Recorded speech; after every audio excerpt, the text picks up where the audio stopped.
109페이지를 보시면요. 양가로 3번이 가장 중요한 등록 기준이에요. 왜냐하면 법인은 하는 일이 정해져 있거든요. 예? 법 제14조에 딱 규정이 돼 있어. 하는 일이 첫 번째, 중개업. 지금 이 법인을 왜 만들었냐면요. 중개업 하려고 만든 거예요. 그러니까 중개업 당연히 할 수 있는 거죠. 두 번째, 이사 도배업체를 소개하는 거. 이사업체 소개하고 도배업체를 소개하고 이거는 중개업이 아닌데 중개업과 같이 할 수 있어요. 지금 중개업 하려고 법인 만들지만 중개업만 해. 이건 아니거든. 중개업이 아닌 것도 같이 할 수 있거든요. 세 번째, 분양대행. 분양을 대신하는 거. 중개업이 아니지만 중개업과 같이 할 수 있다. 이것도. 그 다음, 관리대행. 관리를 대신해 주는 것도 중개업이 아닌데 중개업과 같이 할 수 있어요. 중개업과. 그리고 상담, 컨설팅. 중개업이 아니지만 중개업과 같이 할 수 있고 경영정보, 경영기법 제공, 프랜차이즈업 이렇게 부르거든요. 얘도 중개업이 아니지만 중개업과 같이 할 수 있는 거고 그리고 마지막으로 경매, 공매 관련 업무. 얘는 이제 법원 가서 입찰 서면 대신 써주고 낙찰 받으면 돈 받고 하는 거. 그거는 중개업이 아니에요. 그러니까 지금 2번부터 7번까지는 다 중개업이 아닌 거예요. 중개업이 아니지만 중개업과 같이 할 수 있다. 또 같이 할 수 있다지 무조건 해야 한다 이것도 아니에요. 그러니까 예를 들어서 중개업만 하고 나머지는 안 하겠대. 괜찮다고. 아니면 중개업이랑 분양대행만 하겠대요. 괜찮아.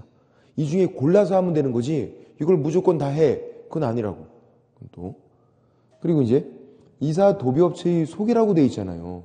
뭐라고 안 돼 있냐면 이사업 X, 도배업 X 이렇게는 안 된다고요. 왜? 직접 하는 거는 안 돼요. 여기에 안 나온 건 못 하는 거야. 여기 안 나온 건. 이사 도배업체의 소개라고 돼 있지 이사업, 도배업 이렇게 안 나왔잖아요. 못 한다 그러면 다른 거니까. 소개해 주는 것만 되니까. 또 분양대행은요.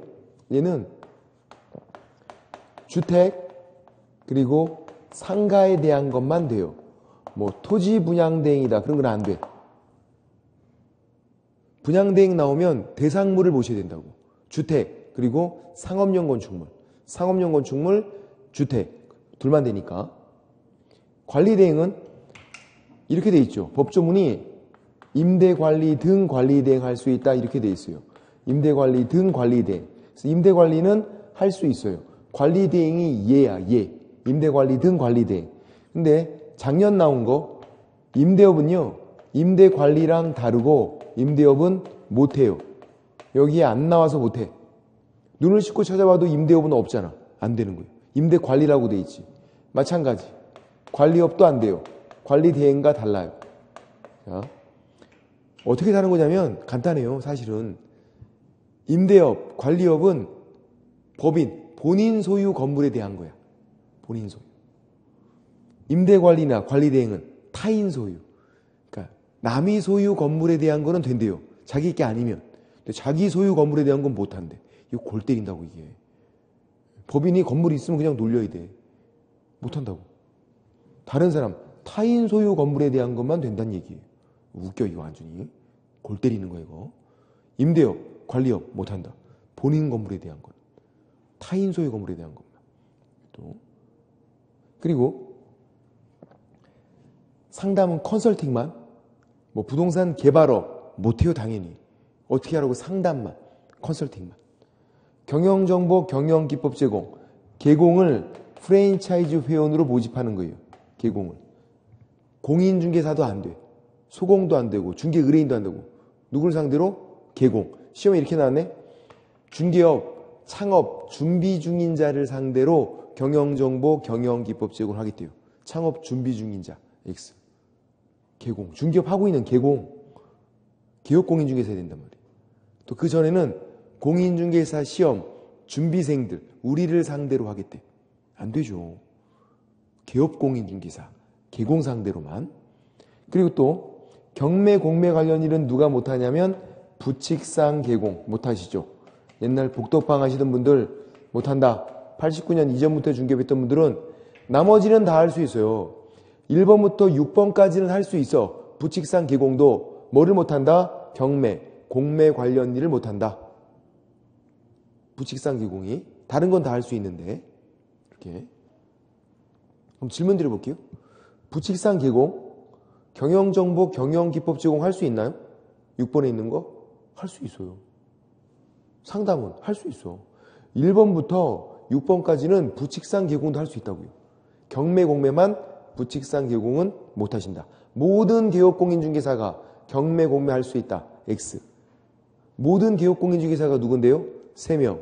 법인인 개업공인중개사, 공인중개사인 개업공인중개사, 부칙상 개업공인중개사. 법인인 개공, 공인중개사인 개공, 부칙상 개공 3명. 모든 개업공인중개사. 경매, 공매 할 수 있다. X. 부칙상 개공은 경매, 공매는 못하신다. 그런 내용들이고. 자, 이제 이런 세부적인 내용들은 나중에 진짜 문제 풀고 하면 안 틀려. 이제 2가지만 주의하시면 돼요. 첫 번째, 이사 도배업체의 소개업 그러면 OX. 소개는 된대요. 소개업은 돼요, 안 돼요? 된다고. 업 때문에 X하면 안 돼. 분양된 업도 되고 다 뒤에 업이 붙어도 전혀 상관이 없어요. 업이 들어갔다는 이유만으로 X라고 하면 안 돼. 왜? 여러 번 하는 거니까, 업은. 소개는 한 번 하는 거, 소개업 여러 번 하는 거, 분양대행 한 번 하는 거, 분양대행업 여러 번 하는 거. 그러면 이사업, 도배업은 왜 안 되는 건데요? 원래 그냥 안 되는 거, 원래 안 되는 거지 업이 들어가서 안 되는 건 아니라고요. 이사업, 도배업, 임대업, 관리업, 감정평가업 그런 거 못 하잖아요. 왜? 여기 안 나온 건 못 하니까 그냥 원래 안 되는 놈들이야. 업 때문에 X가 아니라. 그러니까 이제 이런 거죠. 제가 지금 드리고 싶은 말씀은 주택 분양대행이 된단 말이에요. 돼요, 이거. 그러면 주택 분양대행 업도 된다는 얘기야. 되는 거에다가 업을 붙였을 때 X로 바뀌면 안 된다고요. 얘가 되잖아요. 그럼 업이 들어가도 그냥 된다고. 되는 건 그냥 되는 거다. 업 때문에 X 하지 말자. 업은 여러 번 하는 거. 그 2번째는 법인은 이런데 그럼 개인들은 보통 밖에서 중개업 하시는 분들은 개인 사업자잖아. 개인 사업자. 개인들은 이사업, 도배업, 임대업, 관리업 못 하나요? 개인들은 할 수 있어요. 누구를 물어보나 잘 봐야 돼. 이거는 법인만 그렇다는 거지. 그러니까 이거 설명드리면 항상 저한테 선생님 저 건물이 하나 있는데 그거 임대업을 못 해요? 깜짝 놀라서 저 찾아온다고. 할 수 있다고. 개인들은 다 할 수 있어요. 법인만 이런 거지. 그래서 누구를 물어보나 잘 봐야 돼요. 법인을 물어봤나? 개인들을 물어봤나? 법인만. 그래서 이걸 외울 때 우리가 이렇게 외우죠. 법인, 업무, 법인이 하는 일, 법인 업무 중, 이, 분, 관, 상, 경한다. 2분간만 서울에 잠깐 올라간다. 법인 업무 중 2분간 상경한다. 법인이 하는 일, 법인 업무 중 2분간 상경한다. 이렇게 하는 거죠. 법인 업무 중 2분간 상경. 이거 이외의 거를 목적으로 하면 등록이 안 된다. 마지막 등록 기준이 법인 업무 중 2분간 상경한다. 저 내용이에요. 법인만 저렇다는 거. 그래서 법인 업무를 붙여서 외우는 거죠. 자, 양가로 3번에서 동그라미 1번 어디가 키워드? 맨 끝에 있는 관리대행에서 관. 관리대행에서 관. 2번은 상담에서 상. 3번은 경영기법, 경영정보 제공, 경. 4번 상업용건축물 주택이 분양대행, 분. 5번은 도배 이사업체의 소개, 이사업체의 소개, 이 도배 이사업체의 소개. 용역이 알선, 소개 알선만. 이사업체의 소개에서 이. 6번이 경매, 공매 관련 업무죠. 민사집행법에 의한 경매, 경자 동그라미. 경매, 공매 관련 업무. 경이 2가지예요. 경영정보, 경영기법 제공, 경매, 공매. 법인 업무 중 2분간 상경한다. 그렇게 기억을 해보시고 된 거고요. 이렇게 이제 자 111페이지 보세요. 이제 필요한 거 몇 가지만 더 정리하면 되는데 111페이지 양가로 1번 등록 신청, 동그라미 1번 어디 찾아가라? 사무소 소재지, 시장, 군수, 구청장. 주소지가 아니라 사무소 소재지. 그리고 세 번째 줄에 시장 뒤에 가로 내용은 뭔데요? 구가 없는 시의 시장이에요. 111페이지 동그라미 1번의 세 번째 줄. 시장 뒤에 가로 내용. 구가 설치되지 않은 시, 그리고 특별자치도 행정시의 시장을 말한다. 제주특별자치도 제주시, 서귀포시 구가 없거든요. 구가 없는 시의 시장. 군수는 다 되고, 모든 군수가 되고, 구청장, 모든 구청장이 다 되고, 이렇게 사무소 두는 곳에 구가 있으면 구청장 찾아가라. 그런 내용이고, 동그라미 2번은 너만 갖고 있어, 등록은. 그거죠. 일신 전속성. 양도 상속이 안 된 거, 그거. 다음 페이지, 112페이지에서 양가로 2번에 등록 신청 시 구비 서류가 나오는데 서류를 갖다 내는데 안 내는 거 세 가지는 적어놨죠, 우리가. 지난 수련 때도. 안 내는 거 세 가지가 112페이지 양가로 2번 옆에다가 자격증 4번, X. 법인 등기사항 증명서, X. 건축물 대장, X. 세 가지를 안 낸다. 자격증 4번, X. 법인 등기사항 증명서, X. 건축물 대장, X. 세 가지를 적어 놔야 되고, 책이 안 나왔으니까 자격증 4번 X, 법인 등기사항 증명서 X, 건축물 대장 X. 그리고 동그라미 2번을 한번 보세요. 동그라미 2번이 아직 안 나왔는데 양가로 2번에 동그라미 2번. 실무교육 수료 확인증 4번을 갖다 내는 게 원칙인데 갖다 내야 돼요. 반드시 내는 건 아니에요. 동그라미 2번의 두 번째 줄에 전자적으로 확인할 수 있도록 조치했대요. 인터넷으로 확인 가능하면 제외, 안 내도 된대. 실무교육 수료 확인증 4번을 반드시 내는 건 아니다. 원칙은 내는 건데 안 낼 수 있겠다. 인터넷으로 확인 가능하면 안 낼 수 있다. 그런 말이죠.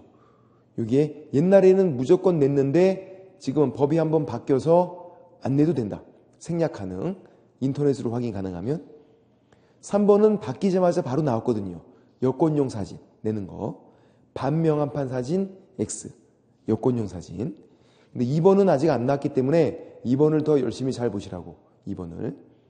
실무교육 수료 확인증 4번은 반드시 내는 건 아니다. 안 낼 수 있다. 언제? 인터넷으로 확인 가능하면. 그렇게 보시면 되고. 그리고 동그라미 5번으로 내려와 보면 동그라미 5번에서 자, 다음 확인 서류하고 동그라미 5번 굵은색으로 외국인이나 외국에 주된 영업소를 둔 법인, 이게 외국 법인이거든요. 외국인과 외국 법인만 내는 서류가 있어요.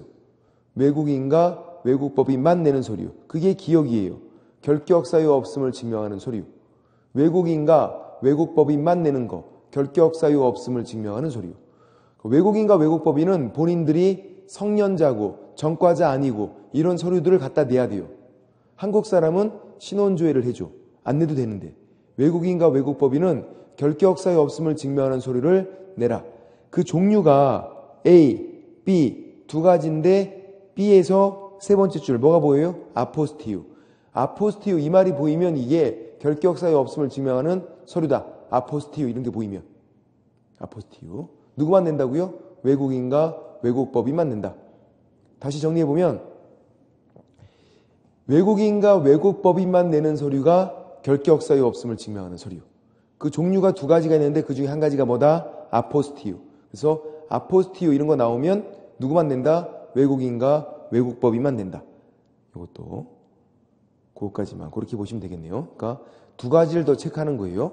동그라미 2번 실무교육 수료 확인증 4번 반드시 내는 건 아니다.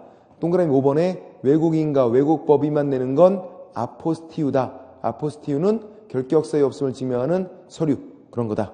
그렇게 보시면 되고 양가로 3번은 등록관청이 등록 거부는 안 된대요. 기준 갖추면 무조건 해줘. 기속성. 네 번째 줄에 파란색으로 돼 있죠. 등록이 성격이 기속적 처분이 무조건 해줘야 된다고. 기속성. 거부할 수 없다. 넘겨보면 양가로 4번 등록 및 등록 통지가 되는 거고 이제 등록을 하고 그걸 이제 알려줘야죠. 국민들에게. 그게 통지인 거고 등록 통지. 등록을 하고 알려줘라. 동그라미 1번의 세 번째 줄 등록 신청받은 날부터 7일 이내. 아까 7일 이내에 뭐였어요? 서면 통지까지. 서면 통지까지가 7일, 10일, X. 우리에게 해줄 때는 빨리 해주라고. 7일. 우리가 할 때는 여유 있게 10일. 우리에게 해줄 때는 빨리빨리 7일. 7일 이내에 서면 통지해 주는 거고. 동그라미 2번. 서면 통지 받으면 이제 등록이 된 거예요. 등록이 됐지만 바로 일하는 건 아니다. 언제 일하라고요? 등록증 받고 일을 하자. 등록증을 받고. 그렇게 보시고. 115페이지의 양가로 5번은 제가 지난 수란 때 설명을 안 드렸는데 양가로 5번 한번 설명을 드려볼게요. 양가로 5번 이런 내용이에요. 종별 변경은 28회 때 한번 나왔는데 한 지문으로 자주 나오지 않아요. 종별, 종류, 법인인 개공 세 가지가 있는데 그 다음 공인중개사인 개공 시험 붙어서 하는 거 그리고 부칙상 개공 세 가지. 변경은 바꾸는 거예요. 이렇게 바꾼대. 또 시험 붙어서 이렇게 바꿀 수도 있어요. 된다고. 변경. 네, 질문. 이게 돼요? 안 되죠. 당연히 이렇게 내려오는 거 안 돼. 왜? 새롭게 등장이 안 된다고요, 이분은. 옛날에 했던 그분들이니까. 이분이 바꾸시는 건 되는데 시험 붙어서. 그 다음에 이제 원칙. 이렇게 종류를 바꿀 때 원칙은 신규 등록이래요. 무슨 말이냐면 혜택이 없대. 그냥 처음부터 다시 하래요. one more time. 아까 등록 신청하고 등록 기준 심사하고 그거 한 번 더 하는 거냐. 절차가 복잡하다고. 신규 등록. 혜택이 없어요. 혜택은 2번. 예외. 예외는 등록증 재규부 신청이에요. 등록증을 바꾸면 돼. 신규 등록은 절차가 복잡하고 예외는 등록증 재규부 신청이니까 등록증 다시 받으면 되고 절차 간단하고 예외가 몇 가지 있냐면 한 가지 있어요. 예외. 부칙상 개공이 공인중개사인 개공으로 바꿔요. 잘 봐야 되는데 뭐가 예외인지를 이렇게 바꾸는 거죠. 시험 붙어서 공인중개사인 개공으로 바꿔요. 그리고 엔드 동일 등록관청 관할구역 내에서. 그러니까 강남구에서 했으면 계속 강남구에서 그 말이야. 두 가지 모두 충족해야만 예외. 만약에 뭐 한 가지 잘못되면요 원칙. 뭐 한 가지라도 잘못되면 원칙이에요. 예외는 이 두 가지를 모두 충족해야 돼. 질문 잘 보세요. 부칙상 개공이 법인으로 바꿨대요. 그리고 그 동네에서 강남구에서 계속 하는 거야. 원칙 예외. 원칙. 왜? 첫 번째 요건 탈락. 이렇게 바꿨어야지. 부칙상 개공이 법인으로 바꾸면 그냥 바로 원칙이에요. 신규 등록.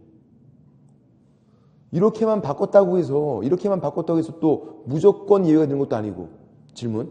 부칙상 개공이 공인중개사인 개공을 바꿨어 이렇게. 근데 강남구에 사다가 서초구로 갔어. 딴 동네로 갔어요. 원칙 예외. 원칙. 왜? 두 번째 요건이 충족이 안 되잖아. 첫 번째 요건도 충족하고 두 번째 요건도 충족하고 두 가지를 모두 충족해야만 예외다. 예외가 몇 가지? 한 가지.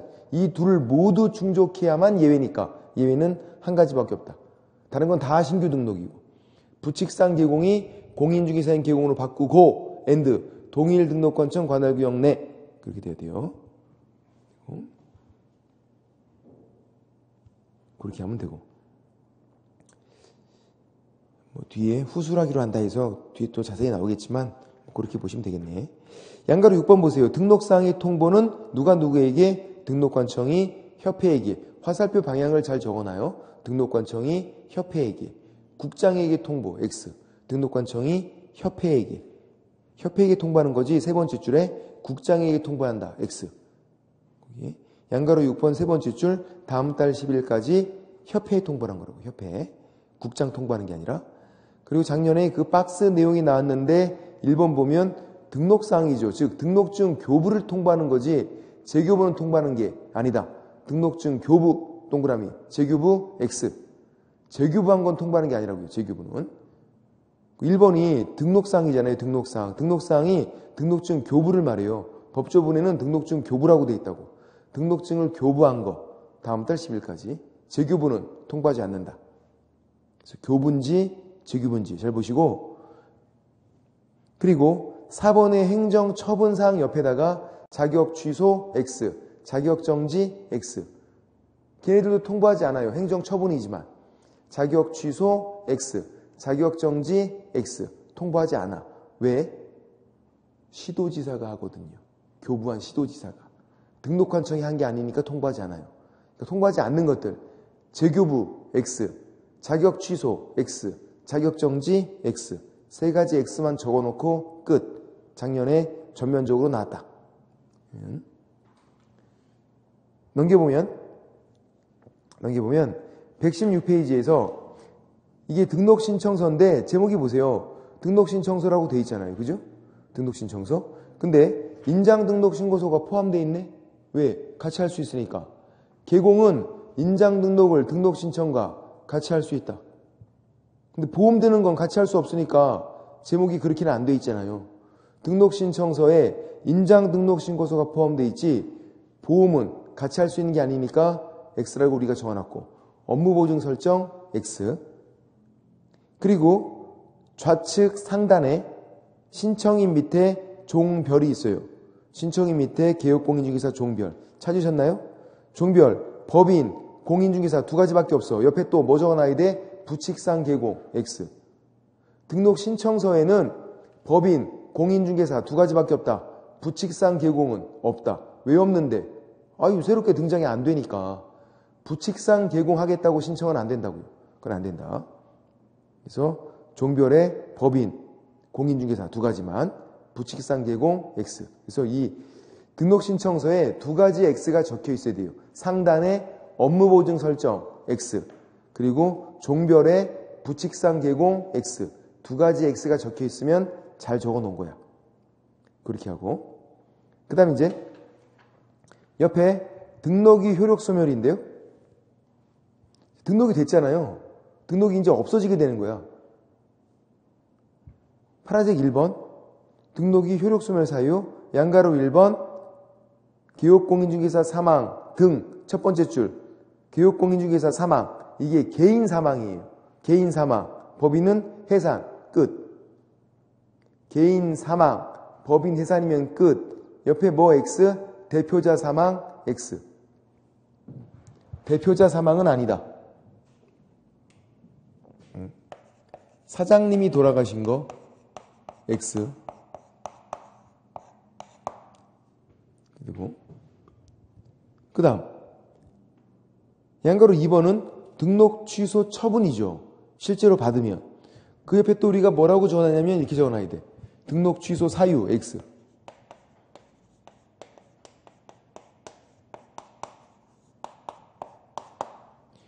이거 뭐냐면 등록 취소 사유는 중개사고를 친 거예요. 자, 중개사고를 치면 등록이 그냥 자동적으로 없어지는 건가? 내가 사고 치면? 그렇지 않죠. 사고 친 거 걸려서 어떻게 돼야 돼? 등록 취소를 받아야 돼요. 실제로 등록 취소를 받으면 등록이 없어진다고. 내가 사고 치면 등록이 없어지는 게 아니라. 등록증을 양도했대요. 등록이 바로 없어지나요? 아니라고. 걸려서 등록 취소를 받으면. 등록 취소를 받아야 그래야 등록이 없어지게 된다. 양가로 2번의 두 번째 줄. 개설 등록 취소 처분을 하는 경우 등록 취소를 하면 그때 등록 효력이 상실된다. 사고 쳤다고 해서 바로 등록이 없어지는 건 아니고. 양가로 3번 폐업 신고를 하면 등록이 없어진대요. 또 뭐는 아닌데 사실상 폐업은 아니죠. 사실상 폐업은 폐업 신고를 하지 않은 거예요. 이건 폐업 신고를 안 했기 때문에 등록이 있다. 폐업 신고를 해야 된다고. 그러니까 이 세 가지는 등록이 있다는 얘기예요. 다시 정리. 개인 사망, 법인 해산하면 등록 없어져요. 대표자 사망은 아니에요. 등록이 있고. 또 등록 취소를 받아야 등록이 없어지는 거지 중개사고를 쳤다고 해서 등록이 바로 없어지는 건 아니다. 그 다음 폐업 신고하면 등록이 없어져요. 사실상 폐업은 신고를 안 했기 때문에 등록이 있다. 그렇게 등록이 있나 없나를 판단할 수 있어야 돼. 뭐 때문에? 다음 페이지에 있는 무등록 중개업 때문에. 등록이 없는데 중개업하면 뭐다? 무등록 중개업. 등록이 없는데 중개업하면. 자, 이제 질문 이거네. 대표자가 사망했는데 중개업을 했대요. 무등록 중개업이에요? 아니죠. 등록이 있잖아. 중개사고 치고 중개업했대요. 무등록 중개업이에요? 아니죠. 등록이 있잖아. 사실상 폐업인데 중개업했대요. 무등록 중개업? 아니다. 등록이 있으니까. 등록이 없는데 중개업해야 무등록 중개업.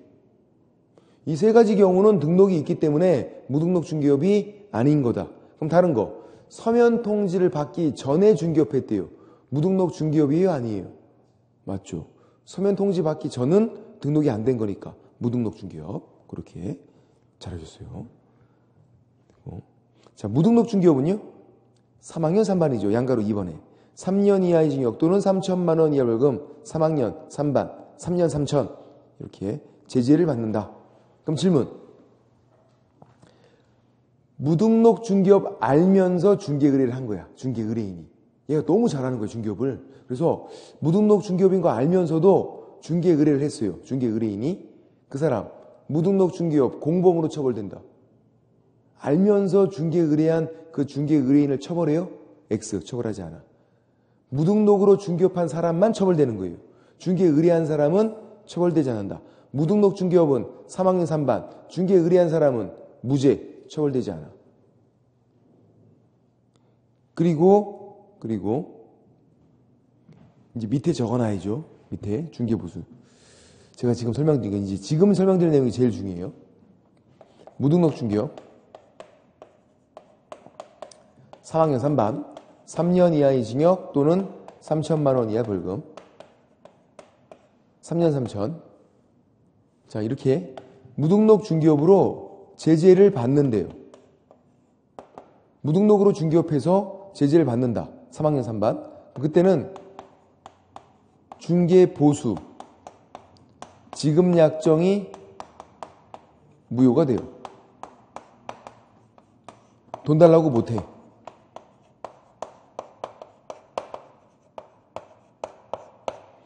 무등록으로 중개업한 사람은 중개의뢰인에게 돈 내라 이렇게 할 수가 없다고요.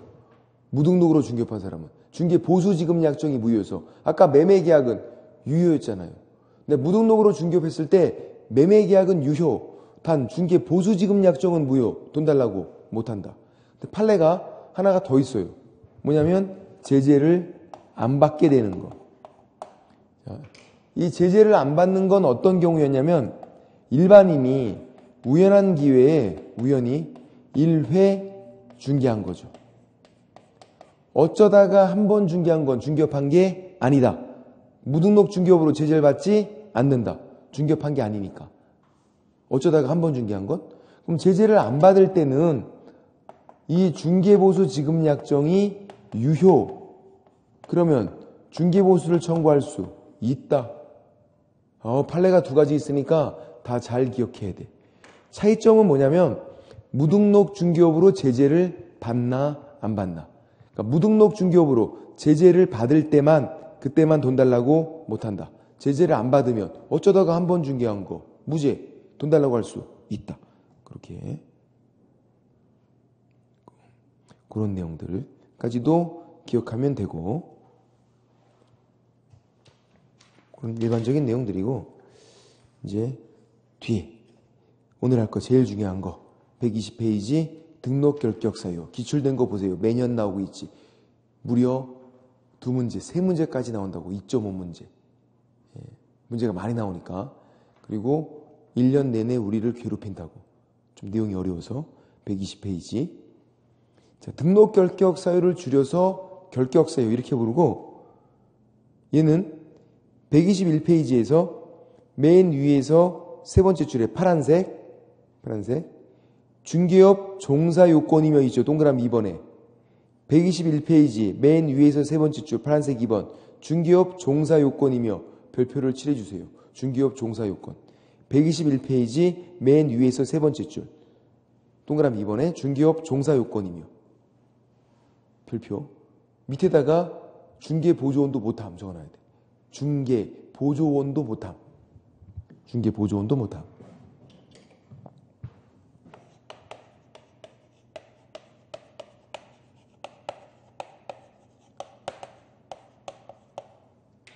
중개업 종사 요건이며 요 말 밑에다가 중개 보조원도 못함 적어놔야 돼. 그러니까 이 등록 결격 사유, 결격 사유를 어떻게 넓게 이해하자. 등록이 안 되고 끝. 그게 아니라 넓게 중개 보조원도 못하게 하는 거라고. 예를 들어서 미성년자가 등록 결격 사유인데 미성년자가 등록 안 돼요. 이사급도 안 돼요. 소공도 안 돼요. 중개 보조원도 안 돼요.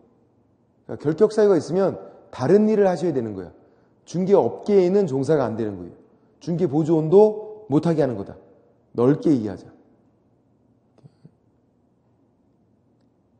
그리고 거기 맨 위에다가 제가 이제 칠판에 적어드린 거 세 가지를 딱 적어놔야 돼요. 이 세 가지가 나중에 굉장히 헷갈려.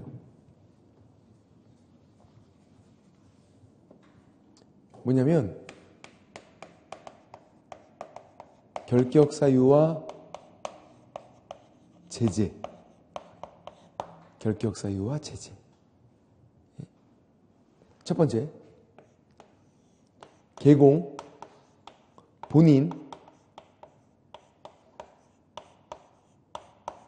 본인에게 결격 사유가 발생한 거예요. 그러니까 이런 상황인 거죠. 원래부터 결격 사유가 있었으면 등록이 안 됐을 거 아니에요. 등록을 하고 정상적으로 중개업을 하고 있다가 후발적으로 발생했어요. 나중에. 그러면 절대적 등록 취소, 하이한다. 바로 취소하래요. 중개업 못하게. 결격 사유가 나한테 발생하면 예외도 없어. 그냥 절등치로 끝. 예외 없고. 두 번째 이제 나한테 있는 게 아니라 임원, 사원, 이사급이죠. 이사급에게 결격 사유가 발생했어요. 이사급은 높은 사람이잖아요. 그러니까 이것도 역시 절등치예요. 등록 취소 하이한다. 근데 예외가 있네. 2월 이내 해소하면 제재를 받지 않아요. 예외가 있어. 세 번째, 고용인, 직원, 이사급은 높은 사람, 고용인은 직원, 소공, 자격증 있는 직원, 중개보조원, 자격증 없는 직원, 내가 고용한 직원에게 결격 사유가 있을 때는 업무정지예요. 등록을 취소하는 게 아니라 일을 못하게 업무정지. 근데 2월 이내 해소하면 제재 안 받아. 예외가 있어요. 원래는 이 결격 사유와 제재 내용이 더럽게 복잡해. 아주 그냥. 제가 그냥 간단하게 추려놓은 게 저 세 가지야. 뭐지? 결격 사유가 나한테 있으면 어떻게 해라? 바로 취소해라. 끝. 이사급에게 있으면 그것도 역시 높은 사람이니까 취소해라. 절등치. 근데 2월 이내 해소하면 해소 벗어나게 하는 거예요. 제재를 안 받는데요. 모를 수도 있어서 그래. 그거는. 근데 고용인은 직원에 불과하니까 절등치가 아니라 업무정지. 얘를 고용한 개공이. 다만 또 2월 이내 해소하면 제재를 안 받는다. 모를 수도 있기 때문에. 이렇게 결격사유 제재고 나중에도 이게 무슨 말인지 모르겠으면 동그라미 3번만 잘 보시면 또 3번이 제일 많이 나와요. 고용인 결격사유가. 나한테 있는 게 아니라 직원. 내가 직원 고용했는데 얘한테 결격사유가 있대. 직원. 그러면 나는 그냥 업무정지를 받게 돼요. 내가 고용한 직원에게 있었는데 업무정지. 근데 나 몰랐거든. 억울하니까 2월 이내 해소하면 업무정지 안 받는다. 이렇게 예외가 있고 세 가지만. 그리고 이제 종류. 파란색 1번 미성년자. 가로하고 만 19세 미만. 적어놔야죠. 만 19세 미만. 만 나이예요. 미성년자는 만 19세 미만을 말한다. 그럼 질문. 만 19세는 성년자예요? 미성년자예요? 만 19세는. 성년자. 그러니까 만 19세는 결격 사유가 아니라고요. 만 19세 미만이니까. 지금 이거 법도 바꾸려고 하고 있죠. 뉴스에 나왔는데. 이제 만 18세. 원래 만 20세에서 만 19세 바꾸고 이제 또 만 18세로 바꾸려고 하고 있어요. 만 18세 성년자, 만 18세 미만 미성년자 이렇게 바꾸려고. 아직 안 바뀌었어요. 뉴스에 나왔었거든요. 그렇게 하겠다. 앞으로. 그렇게. 지금 아직까지는 만 19세는 성년자, 만 19세 미만 미성년자. 그러니까 만 18세는 미성년자니까 결격 사유예요. 이게 예외가 없어. 미성년자는 무조건 나이 먹어야 돼요. 결혼해도 안 되고 부모님 동의받아도 안 되고 무조건 안 돼. 그냥 나이 먹으래. 그럼 이제 보세요. 자, 언제 만 19세가 돼요? 미성년자는 무조건 만 19세가 돼야 돼. 언제 만 19세가 되는데? 맞췄어요. 19번째 생일 되면 돼. 그럼 그 계산 해보죠. 예를 들어서 2000년 3월 19일 오후 10시에 태어났대. 얘는 언제 성년이 되는가? 어떻게 하면 돼요? 어떻게 하면 돼 이거? 19 더하면 되죠. 19번째 생일 되면 되니까 19를 더하시라고. 2019년 생일 그대로 써야지. 뭐 성년이 날 지나면 된다 그런 거 아니에요. 생일 지나야 돼. 생일 그대로 쓰고. 시간은 몇 시에 태어났나 의미가 없어. 무조건 오전 0시. 3월 19일에서 뭐 3월 20일 아니면 지금 3월 18일에서 19일 12시 땡 치면 날짜 바뀌고 생일 되는 거예요. 오늘 집에 가서 핸드폰 확인해 보시라고. 12시 땡 치면 날짜 바뀌잖아. 그 오밤중에 결격서에 벗어나는 거야. 오전 0시. 시간은 무조건. 어려우면 안 나올 텐데 쉬우니까 한 번 나온 적이 있어. 이 계산 문제가. 만 20세 시절에. 만 19로 바뀌고는 안 나왔으니까 꼭 연습을 해보셔야 돼요. 본인 생일로.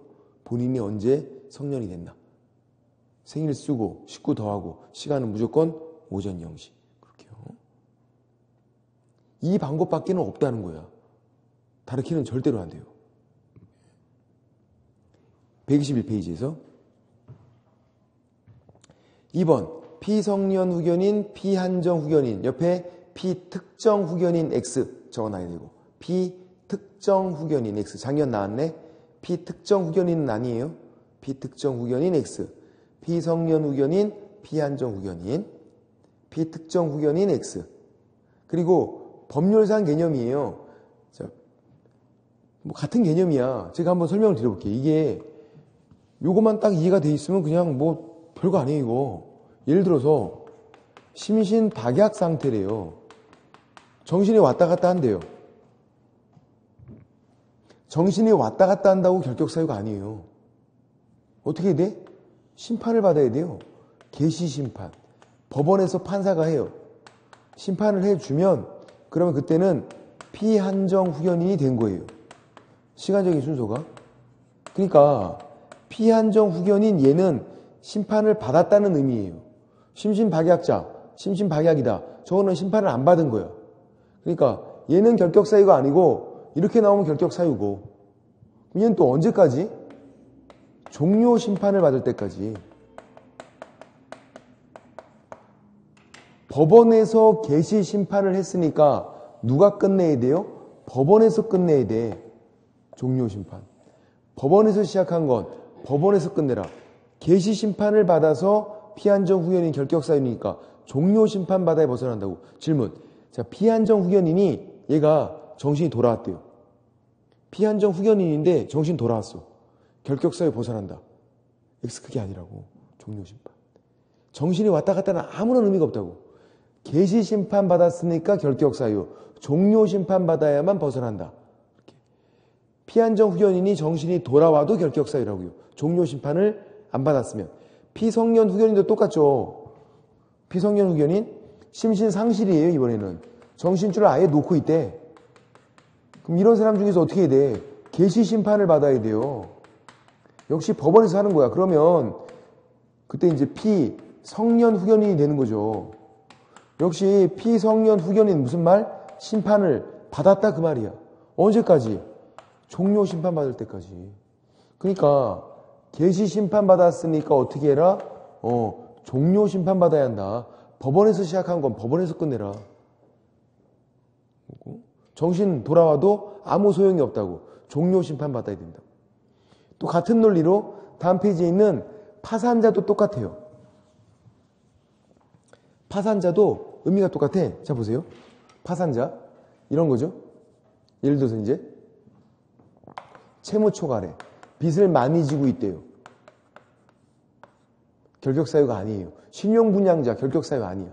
이런 사람 중에서 파산, 선고를 받아야 돼요. 파산 선고 누가 하는데? 판사가, 법원에서. 선고를 받으면 파산자가 되는 거예요. 파산 선고 받으면 파산자가 되죠. 그러니까 파산자, 결격사유예요. 선고 받은 사람이에요. 근데 채무초과다. 결격사유가 아니에요. 선고를 안 받았잖아요. 시간적인 순서가 이렇게 되니까. 파산자 그래 결격사유. 선고 받은 사람이니까. 또 파산이어야지 개인회생은 아니죠. 좀 나이가 좀 젊은 사람이면 파산 잘 안 해줘요.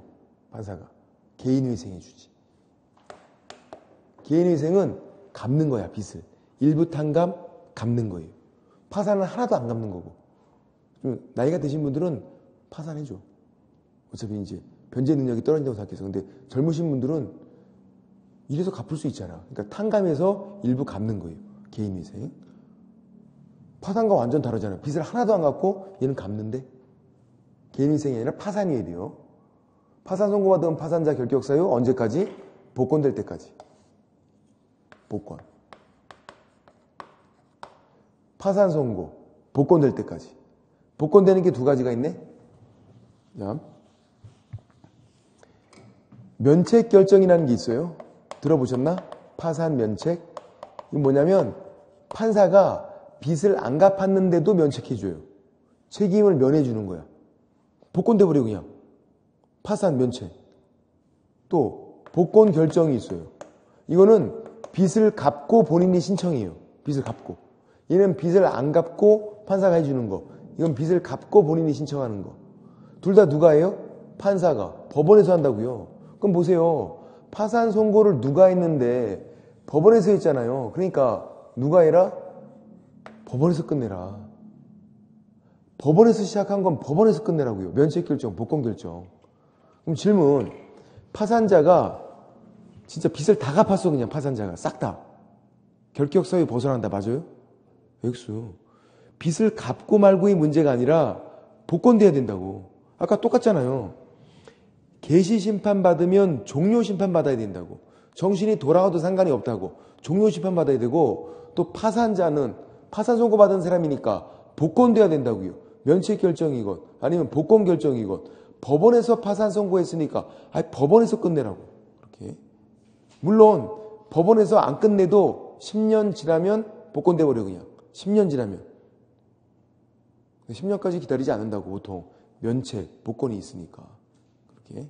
결론은 법원에서 시작한 건 법원에서 끝내라. 그게 결론.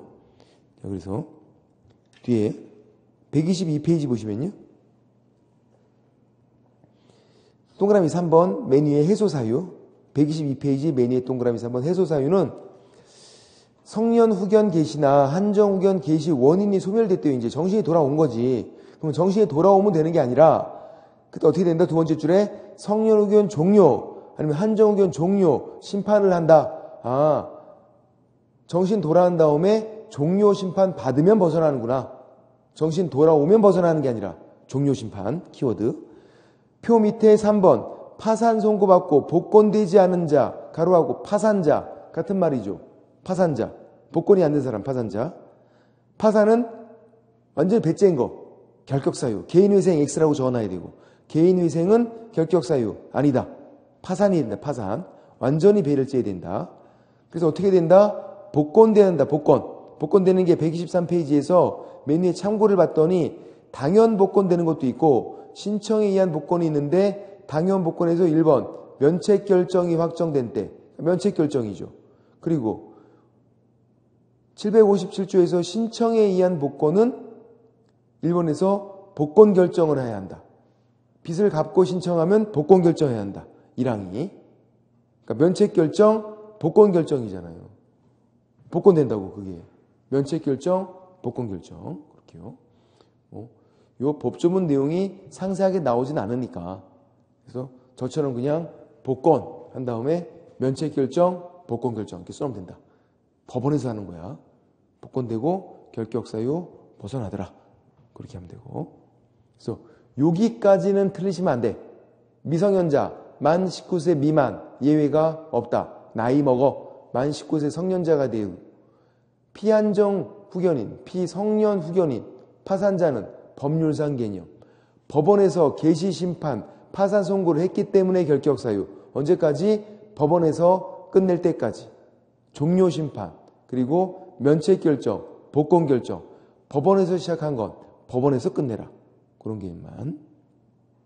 들으시면 안 되고 좀 쉬었다가 이제 4번 전과자부터 한번 좀 설명을 드려볼게요. 좀 쉬겠습니다.